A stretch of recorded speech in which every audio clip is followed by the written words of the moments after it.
Muy buenas noches, mis amados. Bendiciones. En un nuevo mes.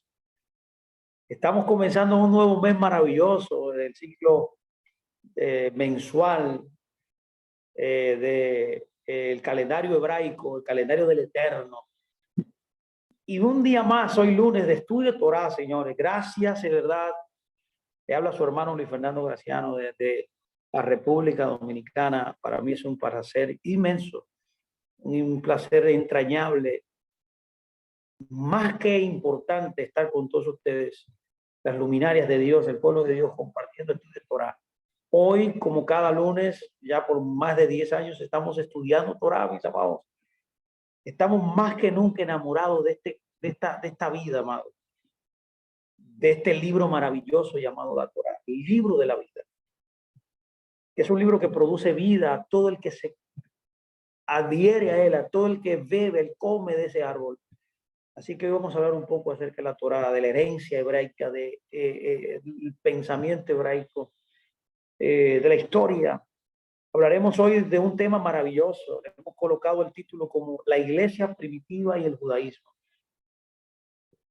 Usaremos este nombre, iglesia primitiva, por técnicamente, pero ya sabemos todos nosotros que nos referimos al movimiento judío de Yeshua, como el Mashiach de Israel, que surgió como un movimiento restaurador dentro del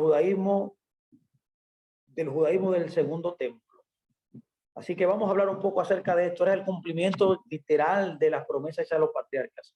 Así que hoy vamos a hablar un poco acerca de esta iglesia primitiva del judaísmo. Quiero comenzar diciendo, primero, lo que dice Hechos 1.4. Hechos 1.4 está escrito, dice, no se vayan de Jerusalén, no se vayan de Jerusalén, le dice el Mashiach, sino, le dice, que esperasen la promesa del Padre. Esto es una gran información y un mandamiento directo que Yeshua le da a todos sus discípulos ahí en el judaísmo del primer siglo. Es tremendo que después que él da esta orden a todos sus discípulos, que comenzaron siendo 500 y que luego, como es normal dentro de todos los movimientos, mucha gente se va y solamente restaron 120, pero qué coincidencia que para el judaísmo, para poder formar un partido nuevo dentro del judaísmo, se necesitan 120 miembros, y eso fue lo que sucedió ahí. Estamos en presencia de un acto de legitimización, por así decirlo, de aceptación de un grupo de personas dentro del mismo judaísmo del primer siglo. La iglesia primitiva, lo que vamos a hablar hoy, no era una iglesia aparte, como se ha enseñado, sino que era parte legítima, legalmente establecida de ser un movimiento judío, una secta judía del primer siglo, una escuela rabínica, una escuela de Torah. Así que dentro de este contexto, de todas estas charlas que hemos iniciado ya hace 2 meses, un estudio del pensamiento hebraico, un estudio de la herencia judía, se estableció anteriormente donde tratamos el tema de cómo el Nuevo Testamento, si se acuerda, y por eso le invito a que vaya a nuestras charlas anteriores, el lunes pasado y del antepasado, para que pueda entender lo que estoy diciendo. Ahí tratamos acerca de lo que dice el Nuevo Testamento, de cómo ve al judío y al gentil. No lo ve separado, ¿eh? El Nuevo Testamento no lo ve disgregado, disasociado. No, el Nuevo Testamento, al contrario, lo ve unido. Lo ve unido dentro de un plan, dentro del mismo propósito de Dios, que no tiene 2 pueblos, sino que tiene un solo pueblo. Pablo lo reitera en el libro de Efesios, donde dice que de 2 pueblos hizo uno. Notamos, entendiendo esto, que los gentiles que habían llegado a la fe dentro de la iglesia primitiva se unieron al antiguo pueblo de Dios. En otras palabras, ellos tuvieron que adaptarse a Israel, no al revés. Y es por eso que a modo de reseña acerca de las enseñanzas de Pablo, también que hablamos en charlas pasadas sobre el olivo, que es Israel, literalmente está escrito en Romanos 11, observamos y charlamos acerca de esto, que la raíz y las ramas de ese árbol son santas. En los versículos restantes, de los versículos 17 al 24, establecimos que la raíz de Israel son los patriarcas. Abraham y sus descendientes inmediatos, que eran Isaac y Jacob, y también juntamente las matriarcas, ya que cuando uno une y conecta todos los nombres de todos los patriarcas y de las matriarcas, en total 7, 3 patriarcas y 4 matriarcas, forman las siglas de Israel, literalmente. Las ramas representan también a los israelitas individuales que se nutren de la savia que fluye hacia ellos desde las raíces. De manera que los gentiles se representan como no siendo por naturaleza parte del olivo cultivado que es Israel. Más bien las ramas más bien son las ramas de un olivo silvestre que están siendo injertadas entre las otras para compartir. Escuche bien las palabras que estoy usando. La savia nutritiva de la raíz del olivo. Por esa razón, como pueblo nuevo de Dios, o mejor dicho, renovado, los creyentes no judíos ahora se nutren de una rica herencia, con raíces que se remontan literalmente a nada más y a nada menos que Abraham vino, que es el padre de todos los que creen. Es el padre, por así decirlo, de todos los fieles. Es por esa razón que hoy debo destacar que no hay más que un solo olivo, no 2, no 3, no 4, uno solo. Este representa a un pueblo de Dios, al pueblo de Dios, donde judíos y no judíos, alimentados por la misma savia, viven unidos en un mismo destino y en un mismo propósito. Es por esa razón que al entender esto, mi amado, el espíritu de arrogancia debe excluirse inmediatamente. Debe excluirse también el triunfalismo, debe alejarse la jactancia. Debo decir que los gentiles, mis amados, los que una vez sirvieron a los ídolos, los que un día no eran compatibles con los mandamientos de Dios, los que en otro tiempo no eran compatibles también con esa antigua raíz. Pero Israel, cuando ya son parte de Israel, es esa raíz ancestral, emblemática y muy nutritiva que lo sostiene. Sin embargo, poco se dio cuenta Pablo de que sus palabras de advertencia al mundo no judío, pero antes que sucediera lo que conocemos como la doctrina del reemplazo, la teología del reemplazo, Pablo advierte a los no judíos acerca de la jactancia, acerca de creerse superior. Él estaba tratando de advertirles antes de que sucediera este hecho para que ellos no se envanecieran en su mente y se alejaran, como sucedió, de esta raíz maravillosa, de esta rica savia, de esta herencia rica, de este patrimonio hebraico. Es por esa razón que en las próximas charlas, después del tiempo de Pablo, veremos cómo lo que conocemos como iglesia se separa virtualmente de lo que conocemos como las raíces judías. Ahora, por eso debo preguntar y poner a la mesa en esta charla de hoy, ¿cómo se separó? Analicemos esto, analice esto. ¿Cómo se separó un movimiento de todos los judíos de su entorno original y luego floreció como una comunidad de fe nueva y separada? Ahora bien, con el propósito de comprender el desarraigo atroz de la iglesia contemporánea en relación con sus orígenes judíos, debemos recurrir al Nuevo Testamento para poder ver cómo comenzó la iglesia. que no comenzó como iglesia, que comenzó siendo un movimiento judío. Es por esa razón que al rastrear brevemente la historia temprana de ese movimiento que se conoce, que degeneró y se llamó iglesia, podremos entonces de esa manera identificar algunos de los factores que contribuyeron a esa ruptura desde la raíz. Hemos visto que la raíz representa lo que sostiene, pero representa lo que da propósito, lo que da identidad a todo un árbol.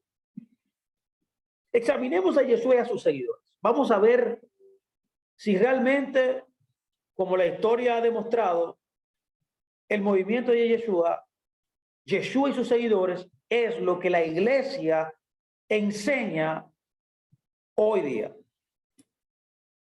La vida y las enseñanzas de Yeshua revelan un profundo compromiso. Cuando uno hace un estudio profundo, sincero, crítico y sin dogmatismo, sin sesgo teológico, uno entiende que la vida y las enseñanzas de Yeshua de Nazaret, el Ribi, nuestro Ribi, Yeshua Mashiach, esto nos revela un profundo compromiso con las creencias y prácticas judías de su época. No es como ha enseñado la iglesia, que está divorciado de esas ricas sabias, de esa matriz judía. Cuando estudiamos el libro de Mateo 1:16, vemos que él nació de padres judíos. Cuando estudiamos Lucas 2:21 nos dice que él fue circuncidado al 8º día de acuerdo a la Torá.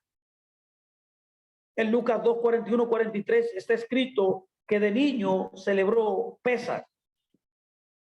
Y también nos dice a través de Lucas 2:46-47 que de joven aprendió interactuando con varios maestros judíos.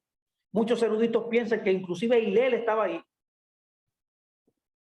todos los cuales estaban asombrados, maravillados por su comprensión tan aguda. En Lucas 4:16 también nos dice que él frecuentaba la sinagoga de Shabbat en Shabbat. Y dice, como era de costumbre, al comienzo de su diaconía, de su servicio, de su ministerio de adultos.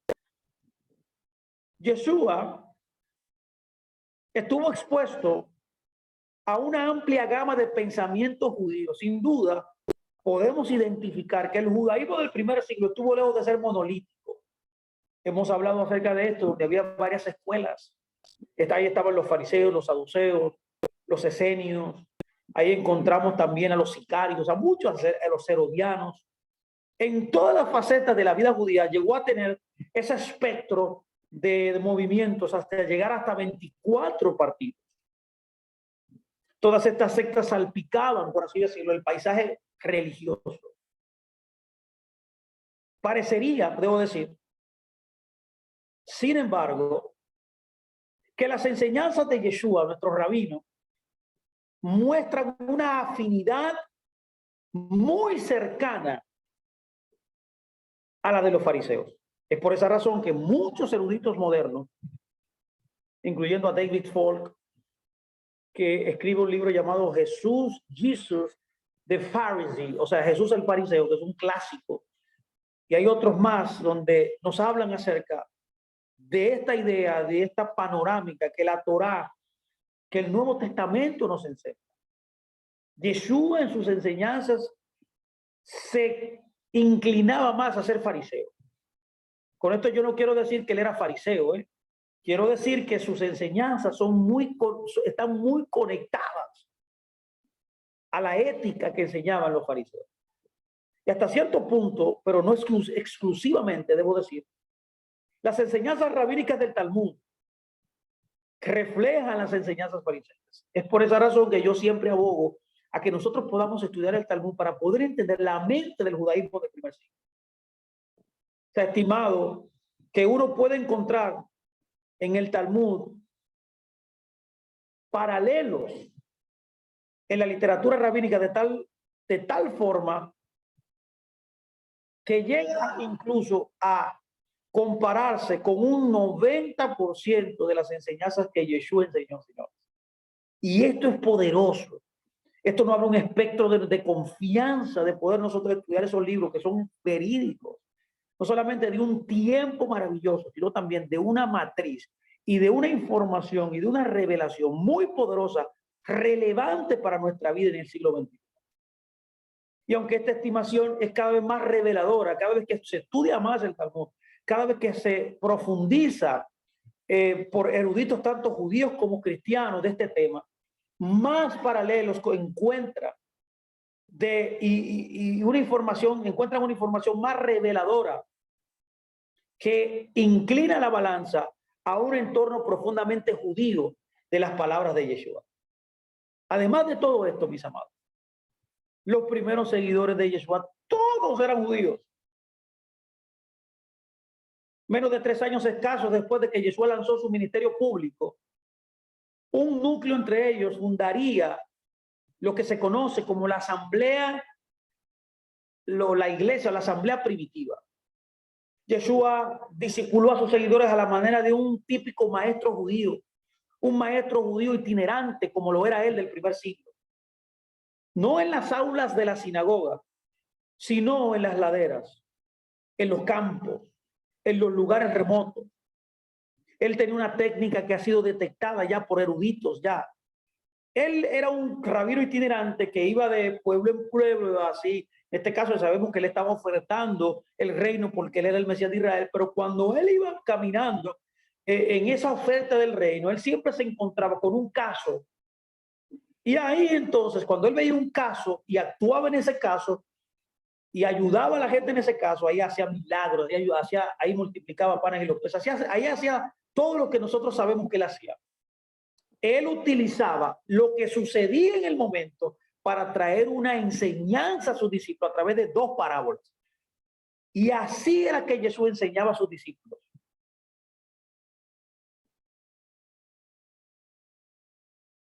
Y es por esa razón que este hijo del carpintero de Galilea agrupó a muchos alumnos a su alrededor. Cuando notamos los evangelios, notamos que Jesús fue un gran y elocuente predicador, por así decirlo, maestro.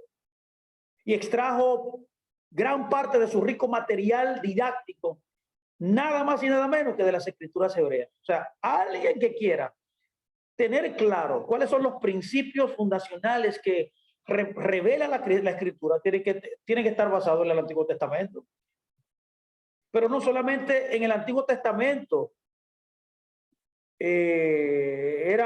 se producía su material didáctico, sino que también él utilizaba la Masorá.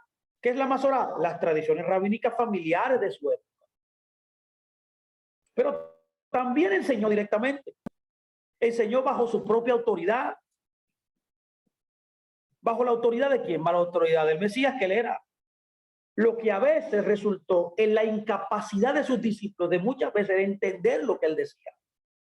Y aunque la compañía a menudo era más amplia de lo que los 12, Pedro, Santiago, que su nombre correcto y fidedigno es Jacob, y Johanán o Juan, un círculo interno de 3, se vuelven más prominentes en las narraciones de los evangelios. Estas personas que he mencionado fueron los que visualizaron o fueron testigos presenciales de la mayoría de las cosas extraordinarias que él hizo, que certificaban nada más y nada menos que él era el Mesías.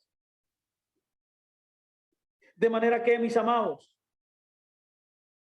en resumen, el ministerio de Yeshua estaba enfocado en sus palabras. Él vino a encontrar, como dice la Torá, como dicen los evangelios, a encontrar a las ovejas perdidas de la casa de Israel.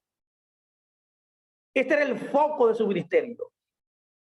No solamente la restauración, me escuche muy bien, porque hay mucha gente que piensa que él solamente vino a restaurar al mundo. Eso es lo que se piensa dentro del cristianismo, que él vino a salvar a la humanidad. No, mi amado, no solamente vino a eso. Principalmente él vino a buscar, como dice los evangelios, a las ovejas perdidas de la casa de Israel. Es por esa razón que una mirada rápida a los principios de lo que se conoce como el cristianismo hoy, señores, que era la iglesia primitiva, el movimiento restaurador de Yeshua, se le llama los nazarenos, se le llamó también los del camino, revela una asamblea que estaba compuesta exclusivamente por judíos. Esto es importante. De hecho, este movimiento reformador era visto como una secta dentro del judaísmo. Como el libro de los Hechos deja claro al referirse a los primeros seguidores de Yeshua como la secta, como dije, en Hechos 24:5 exactamente, como la secta de los nazarenos. El término nazareno se usa solo aquí en el Nuevo Testamento para los seguidores de Yeshua exclusivamente. Qué interesante es esto. F.F. Brooks, un gran erudito, afirma que el término es desconcertante, dice él. Pero parece que los escritores del Nuevo Testamento entendieron que la expresión significa pertenecer a Nazaret. La palabra en el original es, en el griego original es nazaroaioi, nazarenos. Este concepto fue probablemente usado como una designación a los seguidores primigenios, por así decirlo, de Yeshua, que como estamos hablando era un movimiento judío. Es por esa razón, y aparentemente fue retenido en la conversión hebrea, más tarde en la literatura hebrea, por el término notzrim. Notzrim, designado a los nazarenos, y notzi también, noxi, que eran designados a los nazarenos también. En el Talmud, Yeshua y los notzri, y sus seguidores se le denominó literalmente así, notzrim, así mismo, nazarenos. Además, los judíos pueden haber vinculado la palabra notzrim con el concepto de nexer, que es rama. Y lo podemos ver en una literatura judía del primer siglo también llamado Sirácides, en el capítulo 40:15, donde registra esta verdad. Donde dice ninguna rama tierna. De manera similar también a los creyentes en Yeshua se le asoció con la rama mesiánica que se encuentra literalmente como una profecía mesiánica en Isaías 11:2. Es interesante este concepto.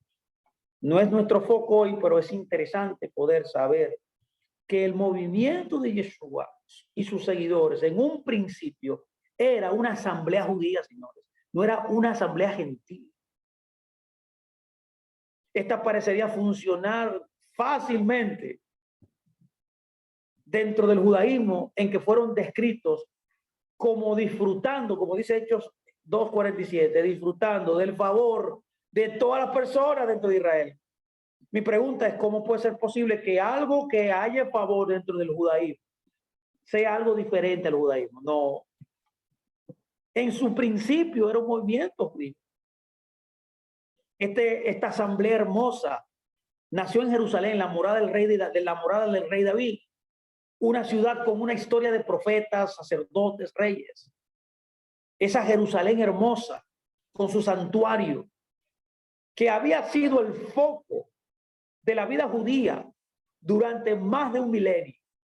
Después de que Yeshua se fue al cielo, sus seguidores permanecieron continuamente yendo al templo. Dice la escritura en Lucas 24:53 que adoraban a Dios ahí. Yeshua les había instruido que se quedaran en Jerusalén, como dije al principio de esta charla, para esperar el advenimiento del Ruach Kodesh. Un movimiento o un grupo de aproximadamente 120 personas se queda, de creyentes, todos judíos se reunieron, quedaron de 500, pero se reunieron 500 y quedaron 120, y se reunieron literalmente en una sala superior, lo que se conoce muy famosamente como el aposento alto. Ahí ellos fueron a orar. Entre todo este grupo estaban los 12 de Galilea. La iglesia o el movimiento, la asamblea había comenzado en forma embrionaria con 12. Pero como todo movimiento, cuando llega la venida y la promesa del Padre, que era el Ruach Kodesh, en una fiesta judía, en una fiesta hebrea, que descendió y llenó a todos los miembros de ese movimiento restaurador judío del primer siglo, los Notzrim, como hemos hablado, los seguidores y discípulos de Yeshua, experimentaron una renovación dramática. Los judíos de Jerusalén y de las regiones cercanas y lejanas se habían reunido para celebrar nada más y nada menos, como es reiterado, la celebración de Shavuot. Este festival de finales de primavera tuvo lugar de 50 días después de la Pascua. Es por esa razón que dentro del contexto griego del término, que es Pentecostés, que literalmente significa 50, se contaban 50 días exactamente, 7 semanas, que son 49, y el próximo día era 50. De ahí viene el concepto de Pentecostés, que viene de la palabra penta, que significa 50. Es por esa razón que Shavuot, como su nombre lo dice, la fiesta de las semanas, es el significado hebraico de Shavuot, como lo rinde el libro de Deuteronomio 16:10, y como lo dice también Éxodo 23:16, nada más y nada menos, que era la fiesta de las cosechas. Ahora bien, después de los tiempos del Nuevo Testamento, vino la comunidad judía para asociar esta festividad con el aniversario de la entrega de lo que se conoce como la entrega de la ley en el monte Sinaí, o en su concepto hebraico, el Matán Torah. Esta gran revelación en el Sinaí ocurrió en el tercer mes después de que los israelitas salieron de Egipto, como está escrito en Éxodo 19:1. Una característica, mis amados, especial de Shavuot fue la ofrenda de 2 panes de levadura, que era un pan que era salado y horneado del grano recién madurado, como está escrito en el libro de Levítico 23:16 al 21, y también está escrito en el libro de Números 28:26. Es por esa razón que hay que entender que durante los tiempos bíblicos, Shavuot fue un festival neurálgico importante de peregrinaje. Era una de las fiestas de ensayo donde se tenía que estar presente. Anualmente llevó a miles de judíos a morar en Jerusalén en el momento en que los campos ya estaban listos para la cosecha. Note la recolección de cebada de la primavera en el libro de Ruth, ¿se acuerda? Se refería a esta cosecha. Y en los tiempos de Yeshua vinieron de todas las naciones bajo el cielo, como dice Hechos 2:5. Lucas, de una manera extraordinaria y de gran informatividad, enumera 15 de estos nombres. Lo dice exhaustivamente, 15 de estos nombres en Hechos 2, 9, 11. Y luego vemos que en el primer sermón, entregado en el día de Pentecostés, en el día de Shavuot, Pedro se dirigió a una audiencia totalmente numerosa. Él los llamó literalmente compañeros judíos. Pero no se queda ahí, también les dice, 8 versos más adelante le dice, hombres de Israel. De manera que esto es importante porque lo que él está haciendo es que él está citando el libro de Joel. En otras palabras, aquí hay un cumplimiento profético de lo que Joel, citado por Pedro, profetizó muchos años atrás. Que también, para información de muchos de nosotros, Joel también era un profeta judío. Notamos también en el segundo sermón de Pedro, en Hechos 3, se refirió también al Dios de Abraham, al Dios de Isaac y al Dios de Jacob en su mensaje. Él le llamó también en el verso 13 de Hechos 3, el Dios de nuestros padres. También dijo a sus oyentes judíos, ustedes son, le dijo, herederos de los profetas y de los pactos que Dios hizo con los patriarcas. Y en un estilo que recuerda a los antiguos profetas hebreos, en Ezequiel 18, 30 y 32, nos enseña esta gran verdad, Pedro. Él llamó a su audiencia, a todo el que le escuchaba. Ya usted vio que eran todos judíos. Era el pueblo de Dios, era el pueblo de los patriarcas. Llamó a todos ellos a hacer algo también que es judío. Algo que es central dentro de la fe judía, que es hacer teshuvá. Él dice, el libro de los Hechos 3:19, llamó a todo judío bajo un concepto judío que es el concepto de teshuvá, a arrepentirse. Este término, mis amados, como dije, tiene un rico trasfondo judío bíblico. No tiene nada que ver con cristianismo, tiene que ver con judaísmo. En la Biblia hebrea, el verbo que se usa a menudo, muy constantemente para expresar arrepentimiento, es la palabra shuv, que literalmente significa volver del lugar donde fuiste tomado. Tiene la idea de dar vuelta, tiene la idea de volver, de regresar, tiene la idea inclusive de renunciar, también tiene una idea de cambiar de mentalidad.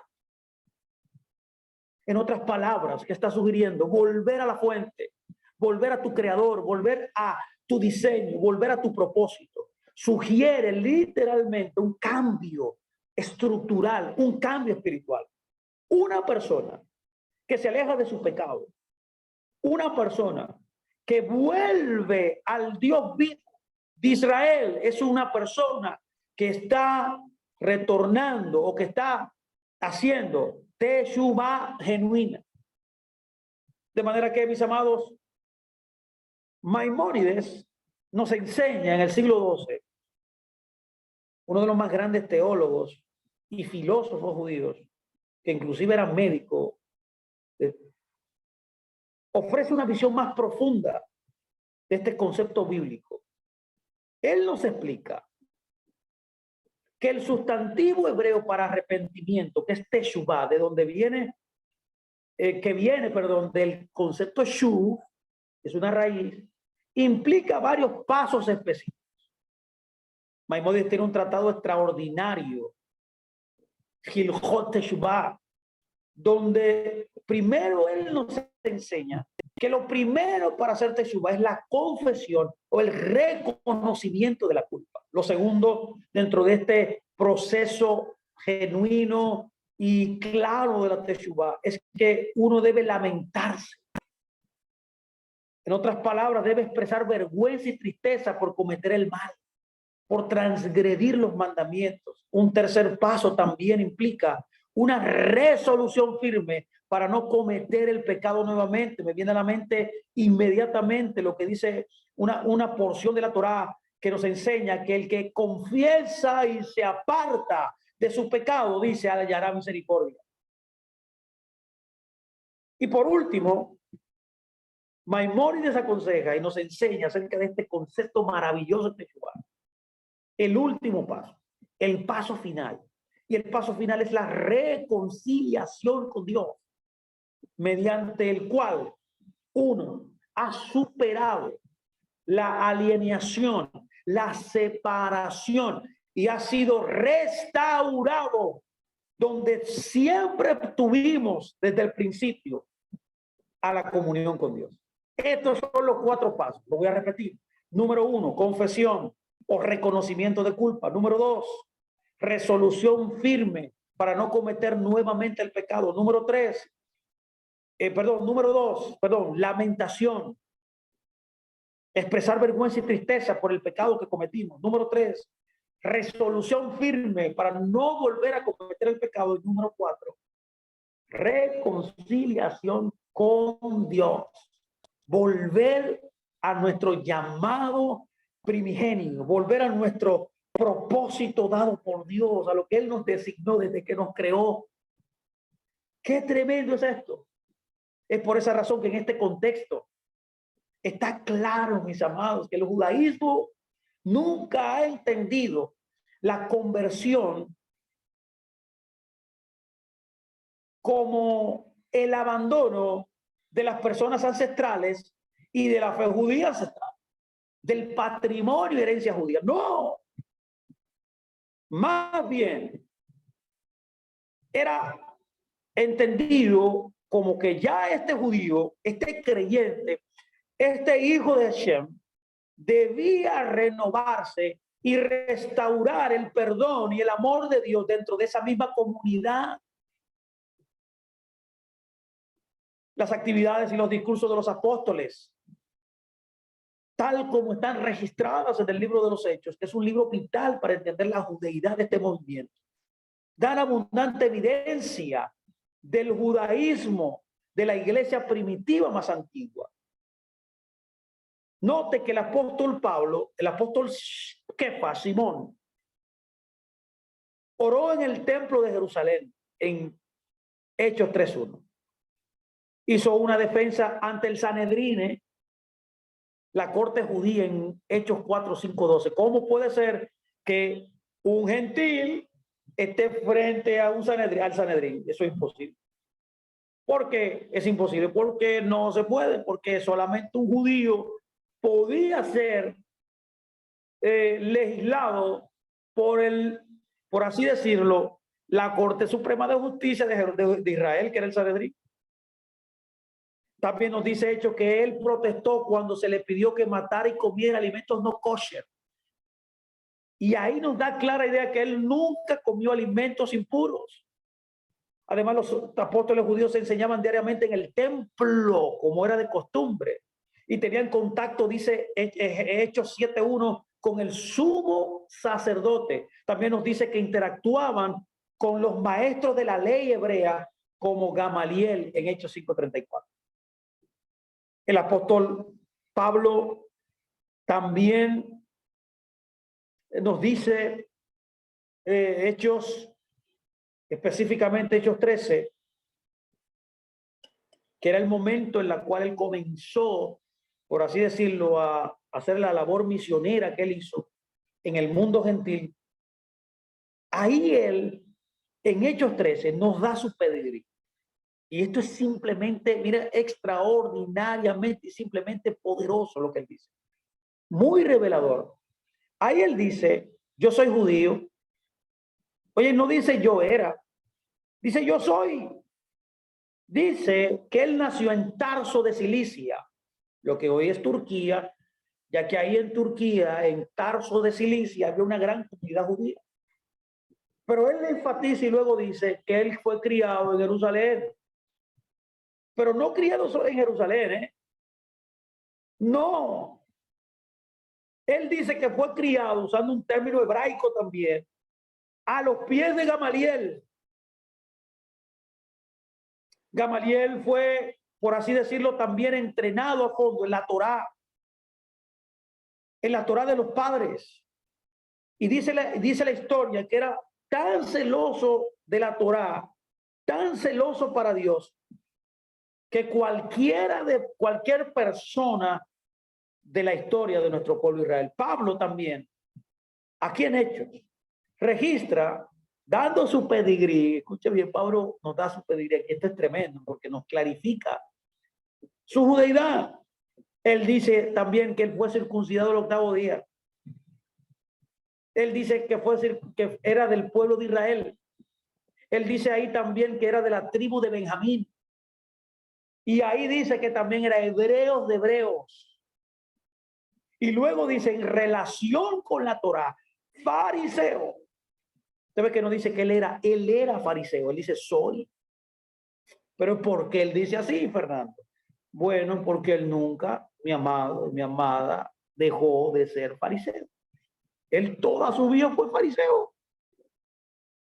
Él dejó de ser fariseo cuando encontró un rabino, otro rabino, que fue Yeshua de Nazaret, y ahí él cambió de partido, que era la única manera, a través de un bad call, una voz celestial, que alguien podía cambiar de maestro, y por eso fue que él cambió.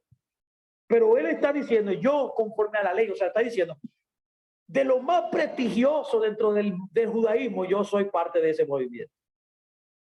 Pablo también dice que era hijo de fariseos. Y lo dice en plural, de fariseos. El plural aquí implica que incluso más allá de su propio padre inmediato, sus antepasados eran fariseos. Además, también Pablo dice la Escritura, escucha, esto es importante, porque la gente se confunde y habla cosas que no están escritas. Él dice que habló en hebreo. La palabra utilizada en el griego es abraio, que aquí también podría significar el vernáculo arameo, su propia lengua étnica. Según eruditos modernos, ya han determinado, mis amados, que lo que se hablaba en el primer siglo era hebreo literal.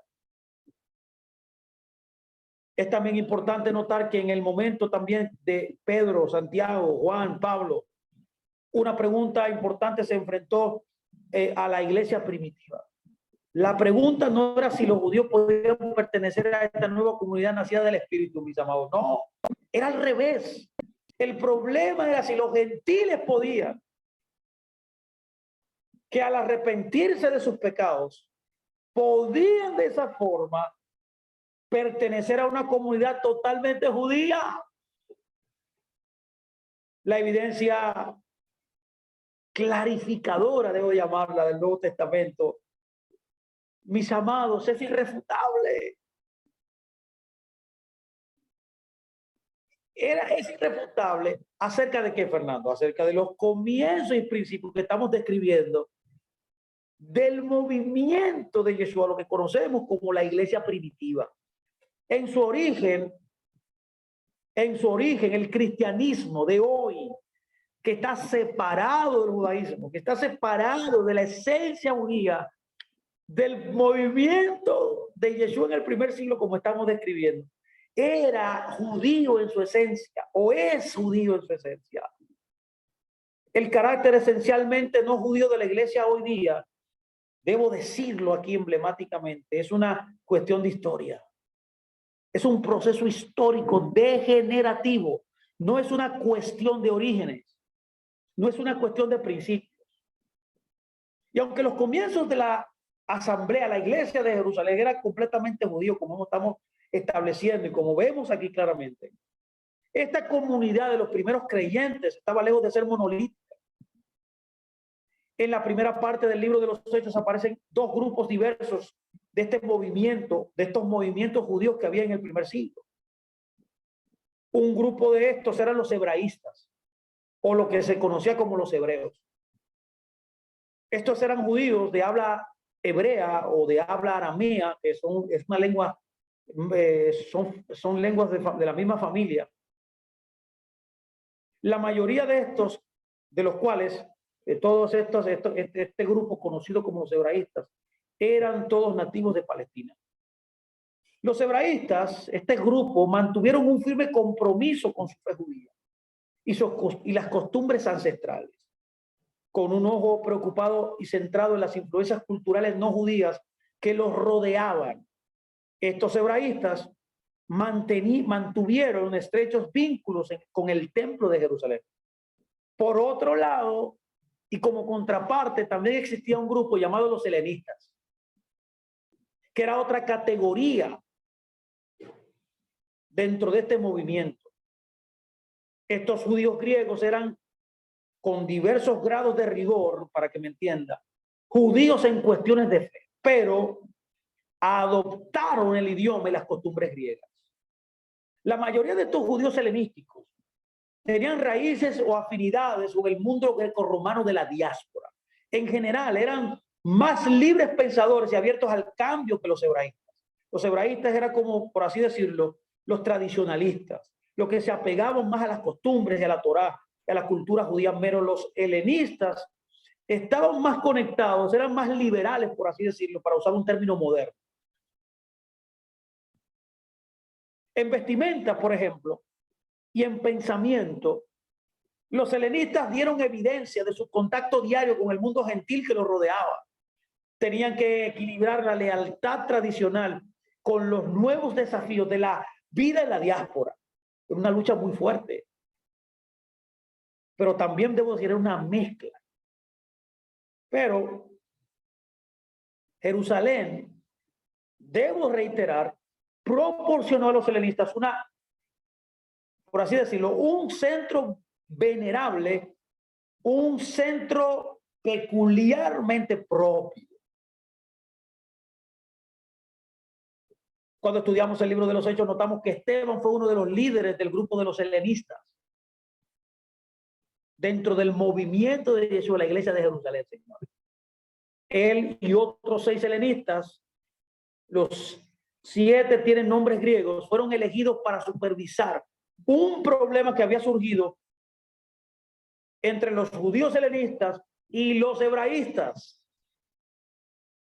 Los judíos helenísticos se quejaron de que sus viudas habían sido pasadas por alto cuando se distribuyó los alimentos. Eso lo podemos ver en Hechos 6:1.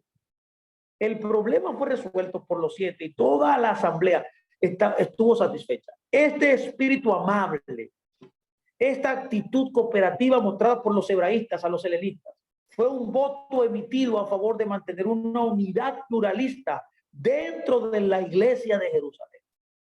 Las tensiones también pronto aumentaron.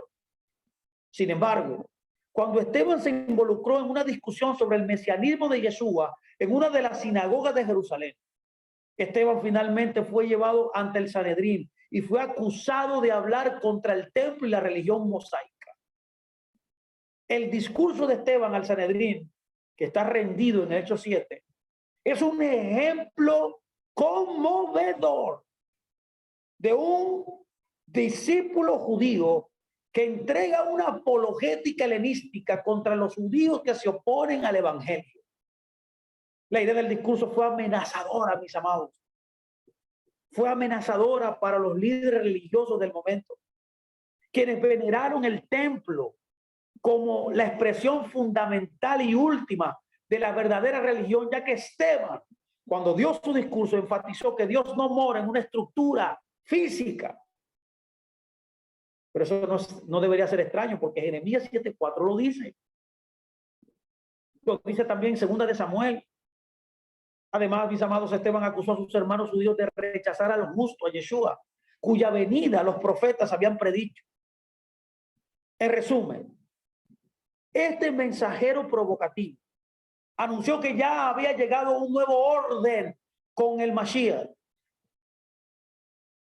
Él es más importante, decía Esteban, que toda la religión ancestral. Sobre este desacuerdo interno judío que tenemos aquí de 2 grupos, Esteban fue capturado y dice la escritura que fue apedreado hasta la muerte.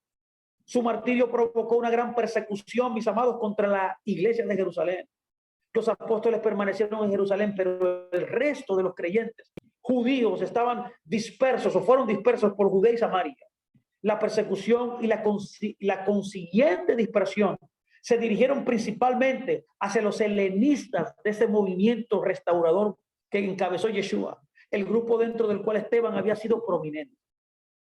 Desde este punto en adelante, mis amados, un momento de inflexión, al menos hasta el final de la segunda revuelta judía, nada más y nada menos que en los años 135 después del Mesías, la iglesia de Jerusalén, o sea, el movimiento nezarita, el movimiento restaurador de Yeshua en Jerusalén, parece haber estado compuesto casi exclusivamente de hebraístas.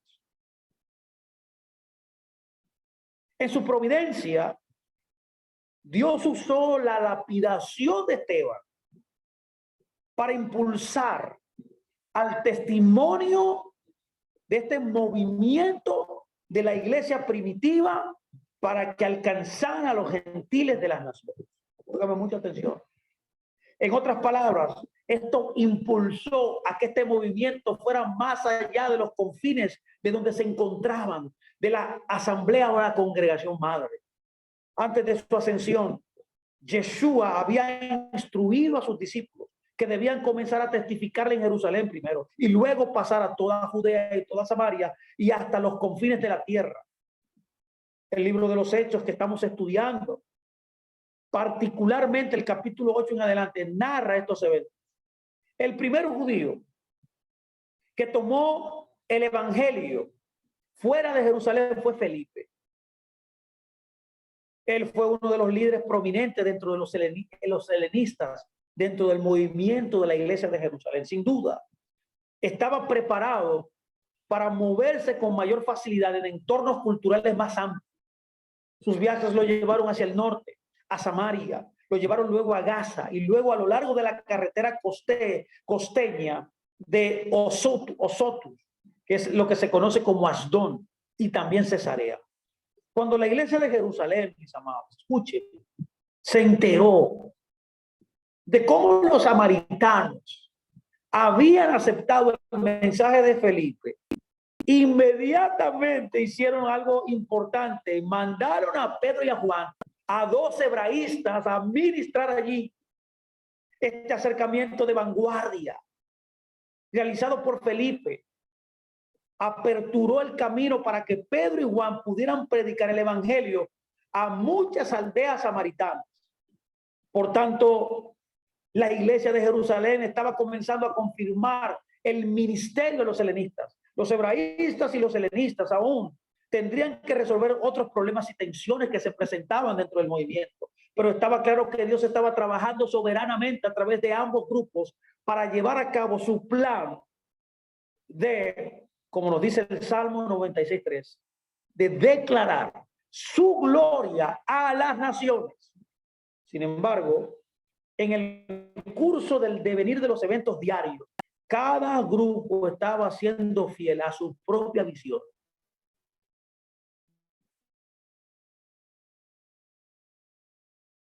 Es por esa razón que un evento importante luego de esto es el llamado especial de Pablo.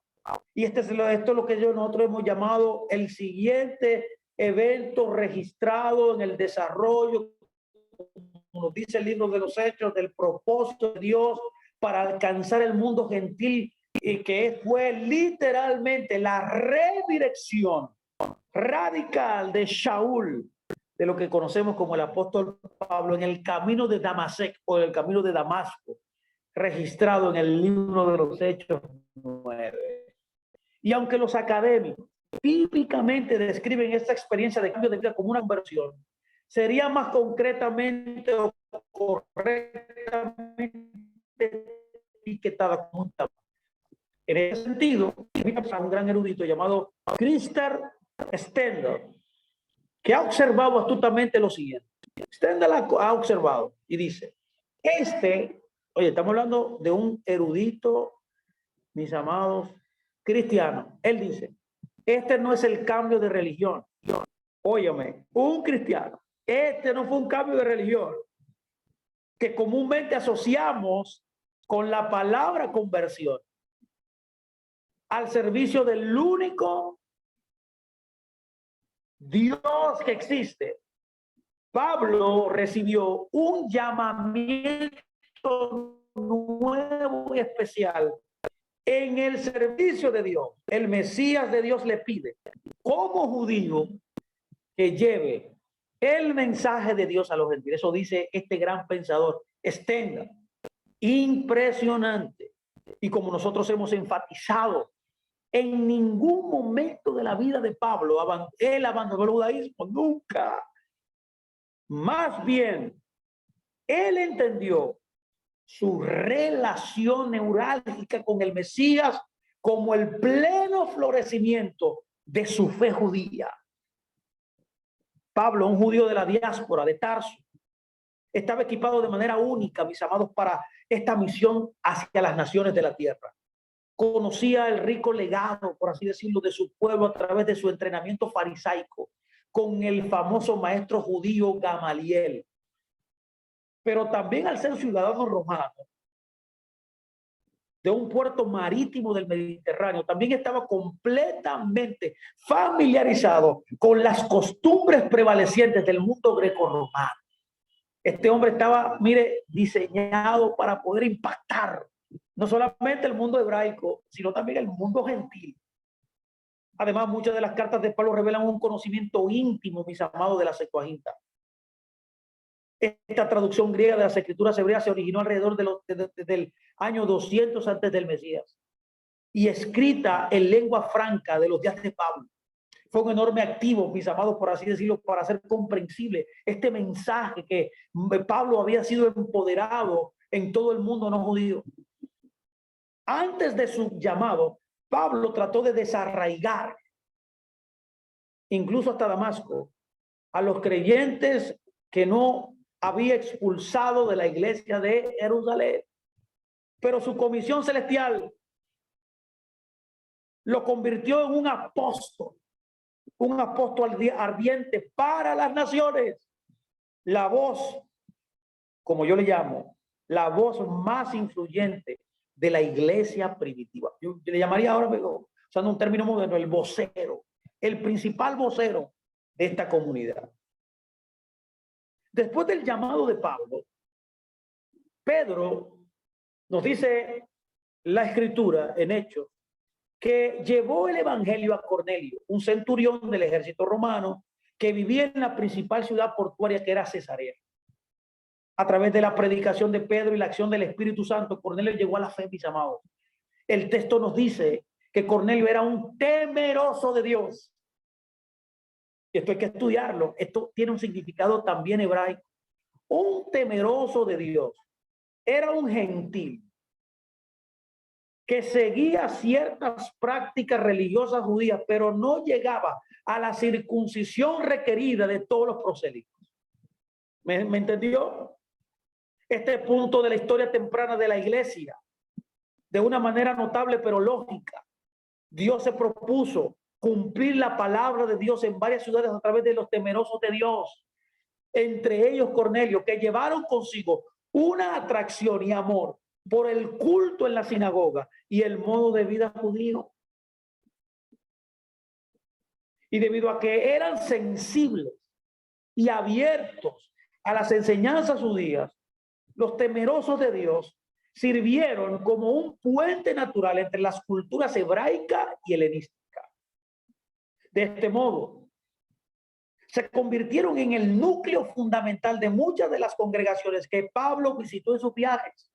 De hecho, este punto de partida de la misión gentil en comparación con la reserva judía con referencia a los temerosos de Dios, en la práctica misionera de Pablo, siempre predica en el culto de la sinagoga y por lo tanto puede abordar el tema de los temerosos de Dios mejor que los judíos mismos. ¿Qué le parece esto? Por tanto, en la difusión inicial de este movimiento, desde su vientre judío en Jerusalén, en todo el mundo mediterráneo, vemos una orientación judía hacia la adoración y la vida y la vida practicada por este núcleo temeroso de Dios de los no judíos. Estos no judíos vivían como judíos. Los temerosos de Dios son importantes para nuestro estudio actual, ya que proporcionan una línea adicional de evidencia de que las iglesias fundadas, las congregaciones fundadas en las principales ciudades del mundo gentil, mis amados, mis amadas, mis hermanos, mis hermanas, no fueron necesariamente propensas, impulsadas a la desjudaización desde el principio. No eran judías, conservaban una vida, una adoración judía en su matriz. Cuando llegaron a la iglesia de Jerusalén, la noticia de que Cornelio había respondido positivamente al evangelio, surgió una controversia sobre Pedro. El incidente de Cornelio subrayó algunos de los obstáculos que la iglesia de Jerusalén tenía que enfrentar para que los gentiles fueran llevados a la iglesia. Al comienzo, Pedro se mostró muy reacio a asociarse con un gentil o visitar uno. Además, los seguidores judíos de Yeshua al principio no sabían cómo manejar el hecho, es decir, se sorprendieron de que el Ruach Kodesh, o sea, el Espíritu Santo, se había derramado incluso sobre los gentiles. Esto trajo confusión, esto trajo cierta incertidumbre. Además, algunos de los hebraístas, o sea, los circuncidados, en la congregación de Jerusalén, separatistas y demasiado celosos de la Torá, objetaron que Pedro comería con hombres no circuncidados. Pero la iglesia primitiva no tenía un plan a seguir para resolver tales dificultades. Por el momento, por lo tanto, debo decir que estaban contentos de aceptar a los creyentes no judíos, principalmente por razones experienciales de lo que Dios ya había hecho previamente en el libro de los Hechos, capítulo 11, lo podemos ver, y también en el Hechos, capítulo 15. Los gentiles continuaron aceptando el evangelio. El evangelio comenzó a predicarse con gran poder en muchos lugares, especialmente en la predicación de Pablo y Bernabé. En Antioquía de Siria, que estaba ubicada en el río Orontes, a varios cientos de millas del norte de Jerusalén, se convirtió en uno de los principales centros prósperos de la divulgación de esta fe que había iniciado en el primer siglo. Desde Antioquía, mis amados, que tenía fácil acceso a la costa mediterránea, Pablo y Bernabé zarparon en un viaje misionero, viajando a través de Chipre, Asia Menor, actualmente lo que se conoce como el sur de Turquía, y allí predicaron en Pisidia de Antioquía, también predicaron en Iconio, también predicaron en Listre, y también dice la Torá, predicaron en Derbe. Entonces ellos volvieron a Antioquía de Siria para informar a todo el movimiento lo que ellos habían logrado y como ellos también habían alcanzado a muchas personas a través del evangelio. El evangelio entonces comenzó, por así decirlo, a penetrar al oriente en el mundo gentil. Pronto Pablo miraría ambiciosamente incluso a España, señores, para el futuro inmediato. Sin embargo, debo decir que surgió aquí una crisis en la iglesia de Antioquía. Ahí viene una crisis que es un tema que Pablo y otros apóstoles tendrían que enfrentar cara a cara. Y en lugar de la ley judía, en una congregación, una asamblea, una iglesia cada vez más poblada por no judíos. Y esto es lo que nosotros conocemos como el Concilio de Jerusalén. El Concilio de Hechos 15 es la línea divisoria del libro de los Hechos.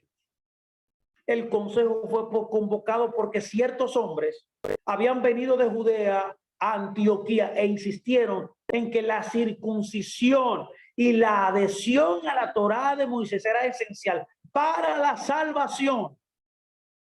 Pablo y Bernabé debatieron el tema con ellos y luego la asamblea de Antioquía envió a Pablo y a Bernabé como delegados a Jerusalén para discutir el tema con los apóstoles allí. Santiago, que era el hermano de Yeshua, disfrutó de una posición de liderazgo en ese momento y respeto en la iglesia de Jerusalén. En otras palabras, él era el nací en ese momento. Él presidía el concilio, que se reunió sobre los años más o menos del año 49 después del Mesías. Los judíos del partido farisaico o de la circuncisión, como se le conoce, que creían en Yeshua, presentaron el tema para su discusión. Su posición, esencialmente la de los judaizantes, discutida en otras charlas. Bueno, hablamos un poco acerca de esto la clase pasada. Así que le invito a que vaya, que vea qué significaba esto de judaizar bíblicamente. Esto requería que los no judíos ingresaran a la iglesia de la misma manera que los prosélitos gentiles ingresaban al judaísmo. Y esto era un anacronismo total. Pedro toma la iniciativa y se dirige primero al concilio. Pedro se levanta, y habla. Él dice que varios años antes, él había sido testigo de que Cornelio y su familia recibieron el Espíritu Santo. Luego le siguió el bautismo en agua. De igual manera que los creyentes de Jerusalén en Shavuot. Aparentemente aquí Pablo no había insistido en que la circuncisión fuera un elemento esencial en la salvación de Cornelio como gentil, ya que el texto realmente no dice nada de este asunto. En consecuencia, en presencia del concilio de Jerusalén, Pedro argumentó que los creyentes no judíos no tienen un yugo pesado de la ley judía. El concilio pronunció su decisión. El concilio sanciona y establece que los no judíos que ingresan al movimiento de Yeshua no deberían tener el rito de la circuncisión judío impuesto sobre ellos. En su decisión, el concilio enfatizó el principio de la gracia gratuita de Dios en Mashiach. Los gentiles debían saber que permanecer en la libertad en el Mesías no significaba condiciones previas o calificaciones potencialmente enredadoras. Dicho así, el concilio descartó cualquier necesidad teológica de circuncisión para ser justificados. Es por esa razón que los gentiles deben estar claros en este punto. Todo gentil o toda persona que venga de las naciones tiene que tener esto claro. La salvación es y será un don de Dios. No se puede procurar ni obtener por mera conformidad con ningún ritual ceremonial. Es por esa razón que, si bien los gentiles no estaban sujetos a la ley ceremonial, escúchame muy bien, el consejo les pidió que apoyaran la comunión entre judíos y gentiles en la congregación. Es decir, que respetasen y honrasen la conciencia de sus hermanos judíos. Es por esa razón que, en consecuencia, los apóstoles de Jerusalén especificaron 4 áreas en las cuales ellos debían operar, la mayoría de las cuales estaban asociadas con prácticas paganas e idolátricas. Los gentiles, o las personas que venían de las naciones, o sea, eran gentiles, debían evitar, número 1, los alimentos contaminados por los ídolos. Número 2, el comer sangre o la carne de la cual no se ha drenado la sangre de una manera kosher. Número 3, la carne de animales estrangulados, que es una pauta similar a lo anterior, a la manera kosher de alimentación. Y número 4, la fornicación. Es decir, las normas paganas sobre el sexo. Además de todo esto, esta declaración apostólica es probable que sea correcta verla a través de una versión de los mandamientos noágicos modernos, posiblemente abreviada o en la forma actual en el primer siglo. Los rabinos definieron los mandamientos noágicos como 7 mandamientos que vinculan a los descendientes de Noé, o sea, a los gentiles, es decir, sobre toda la humanidad. Un gran pensador, Richard Longenecker, un erudito del cristianismo primitivo, resume el significado del Concilio de Jerusalén. Él dice, note que dice, la decisión alcanzada por el concilio debe ser considerada como una de las más audaces y magnánimas en los anales de la historia de la iglesia. Y concluye también, dice, mientras intentaban ministrar exclusivamente a los judíos, los cristianos judíos en Jerusalén se negaron a impedir el progreso de esa otra rama de la misión, cuyo éxito inevitablemente significaba solo más dificultades y opresión para ellos. Es por eso que nosotros, mis amados, escúcheme, debemos enfatizar, sin embargo, los pecados de triunfalismo, de arrogancia, de orgullo, que se manifiestan a través de una iglesia gentilizada futura, la iglesia actual. No la decisión del Concilio de Jerusalén, que crearon la opresión judía. La iglesia falló en recordar la raíz que es Israel. Y todavía muchos de esta iglesia, lo conocemos como el cristianismo moderno, sufre de esta amnesia que yo quiero llamarla una amnesia temporal.